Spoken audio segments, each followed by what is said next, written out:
Banyana Banyana have been making headlines throughout the weekend. The ladies are now the African champions after defeating Morocco 2-1 on Saturday evening in the Women's Africa Cup of Nations final.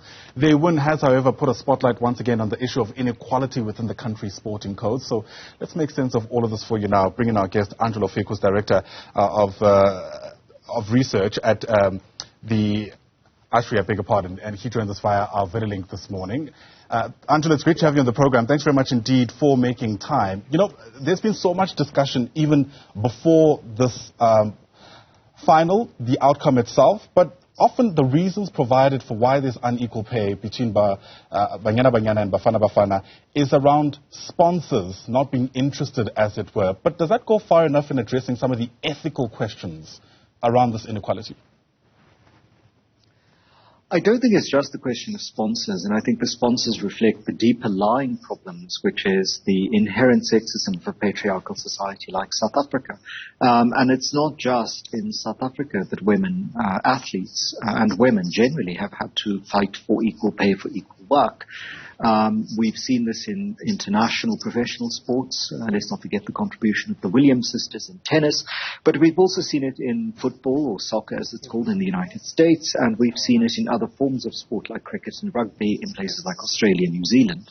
And so the issue of equal pay for equal work is at the core of this issue, which is how societies value women and the work that they do. And of course, the counter-argument for many of those who defend the current practice is that women's matches don't quite draw the same interest, and this is what sponsors often say. But even where women's matches or women's athletic performances do draw larger audiences, we haven't seen greater sponsorship or even greater amounts of money given by those corporate sponsors to those sports. So there is a fundamental sexism at the heart of this that reflects something about the ways in which our societies view women. Yeah, and I suppose, you know, given just how long we've been having the same discussion, one also gets the sense that there just isn't enough, let's call it political will, to change things around. I mean, despite the fact that even today, for instance, Parliament is being quoted as saying more needs to be done to fix this inequality. But again, the conversation has been had before. It just seems like it's not translating the way it needs to. I think it's a combination of the state's responsibility and the responsibility of all citizens in this society. So on paper, women and men are equal in South Africa, and there should be no kind of discrimination according to the Constitution on the basis of gender or sexuality. But we know that in practice, many of our social institutions don't have that, built into the way in which they work. And so it is not just the responsibility of our governors and parliament and provincial legislatures. Municipalities have an important role to play, as do political parties. But ordinary South Africans also have a role to play. And until we have equality for men and women across all of our social institutions, and not just on paper or in the words on the contract, but in the actual experience, this is going to be an issue that plagues us for a long, long time. And it's not just a matter of attitude or what would be nice to have, but there are actually productive consequences in a society where men and women aren't equal and are not given equal resources.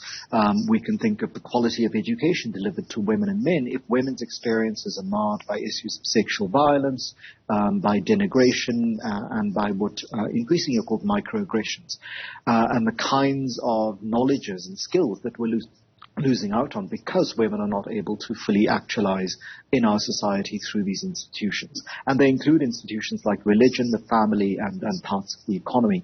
And so this is an important issue that isn't just about the sport, but equal pay for equal work should be a principle that in the economy we can institute quite easily. And here government does have a role to play. After all, these are national teams, and the Ministry for Sports and Arts and Culture should certainly begin to play a role in regulating the ways in which sport rewards happen.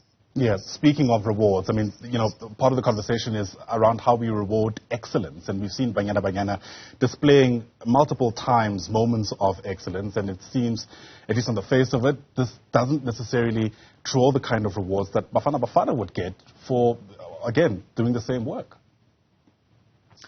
Well, again, here it's important for us to note that it isn't just that the corporate sponsors or the people who pay have some kind of role to account for, and they certainly do. We as ordinary South Africans also have to ask ourselves why it is the corporate sponsors can behave in this way. We have a certain role to play. We can petition corporations to fund better, and we can certainly put our own, sort of push behind this by attending matches, watching them, insisting that they be broadcast, and valuing women athletes far more than simply at the spectacular level. It shouldn't just be that they should get to the final and win the final and then we celebrate them or mark them. If you're a fan of football, or if you're a fan of any other sport, the performance of those athletes at every level should be important. And here, of course, the sponsorship of grassroots women's sports is also important, because it isn't just important to have or significant to have Bafana Bafana appear at WAFCON. It's also important for young girls who are going to become the women of this society to have in their space the ability to exercise the kinds of things that we see the Bafana Bafana women exercise, which is a certain kind of confidence gained through sport, a certain kind of camaraderie through teamwork. And here I think athletic sports for young girls and for younger women should certainly be supported at a much greater level. So this isn't just about rewarding the elites. This is, in order to have those elites, you have to have a groundswell of young women and girls who are supported in athletic endeavors, and more than just by words or by nice tweets from ministers, but by actual resources at club level, in schools, where these girls and young women are. Yeah. Let's speak more about sustained support. I mean, we've heard, for instance, stars really in Banyana Banyana speaking about how even post moments like this where they've been able to perform really well, there is some kind of bonus as they're going to receive in this particular instance. But thereafter, it almost feels like, nothing else is forthcoming to such an extent that they continue living in poverty.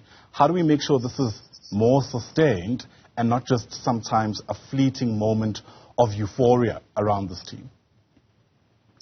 Absolutely, and here we need to be quite careful that politicians and corporate sponsors do not just use this moment as banal nationalism, as a moment in which we all rally around the team that has just achieved the spectacular feat, but don't actually back that up, because these are, citizens, these are fellow citizens of ours, and the women who play these sports get to that elite level despite all of the obstacles placed ahead of them. We should have better playing fields, we should have better organized clubs, we should certainly have greater support from government for very ordinary endeavors by people in very specific spaces on the ground to make sure that people exercise athletic ability in sport to the best of their own prowess. What we have is often ministerial and other corporate captains of industry focusing on these spectacular wins and then rewarding the individual athletes or the teams with a very specific bonus that will only take them that far. And if you look at the bonuses that these women will get this time around, they're not spectacular. So these women will have star status for a brief period in this country because that's the nature of the fame cycle. The newspaper headlines will move on. But their lives will not qualitatively change if they aren't better managed, if they aren't, given agents, and if they do not play for private clubs, often not in South Africa. And we see this across sporting codes, that professional athletes really have difficulty making money in their private lives at the same time as having to have commitments to the national teams. And here it's very important that the Ministry for Sports gets behind these athletes, and not just at the spectacle events, but throughout their lives if they are to be asked to represent the country in these national codes at international level. Yeah. I wonder where you reckon conversations around degendering sports actually stand in these kind of conversations. Because, believe it or not, there may be still people who believe that part of the reason why Banyana Banyana isn't as valued as Bafana Bafana is because of this notion that something like soccer is a male sport, as it were, which we obviously know is completely unfounded. Well, those attitudes persist, and they persist precisely because we don't have we haven't had radical changes in our social institutions, despite what our constitution promises us. In basic education, for example, there isn't active anti-sexist teaching. There is simply the assumption of gender neutrality and sometimes gender equality. But there isn't active space in which we see anti-discrimination policies taught actively and as part of active citizenship. And so women may on paper be equal in South Africa, but we know from the statistics that they're not materially equal. And it's tragic that somebody like me has to speak about this, that you haven't been able to, or any of the number of feminist scholars of sport to be able to do this. But it's important for us to recognize that, until women's everyday experiences are qualitatively equal to that of men in this society, you're not going to have equality. And the institutions through which we're all socialized are deeply sexist institutions. Families remain, to a large extent in this country, favorable to the men in those families rather than the women, and some of those are defended as cultural practices. Those attitudes then translate into the way in which people consume and think of sport. And it's only when somebody like Caster Semenya comes up that there is great excitement. But we've had, very good women tennis players in South Africa in the last set of Grand Slam tournaments who continue to have to perform in the other tournaments at great expense. And so the way in which we think of sport shouldn't be in gender terms and shouldn't necessarily only be in elite professional athletic terms, but should be in terms of it as a fabric, or it's an aspect of socialization, it's an aspect of a full human existence, so therefore it should be a part of every person's life should they choose to make it so. And little girls, young women should all be encouraged and all should have the capacity and ability to pursue those interests because, sport isn't by necessity only a masculine pursuit. It is a human pursuit. And as such, women as part of the human family should certainly be considered as, not just eligible, but as essential to the notion of sport. Yeah. And therefore, when we think of sport and its broadcast and how it's covered in what is written about it, we should be alert to the sexism in the sporting coverage, but we should also be alert to our own sexism in our preferences for which teams we follow, what kinds of sports we follow, and why those sports have the status that they do in a society that claims that men and women should be equal and there should be no difference in their experience of life in the post-apartheid Republic of South Africa.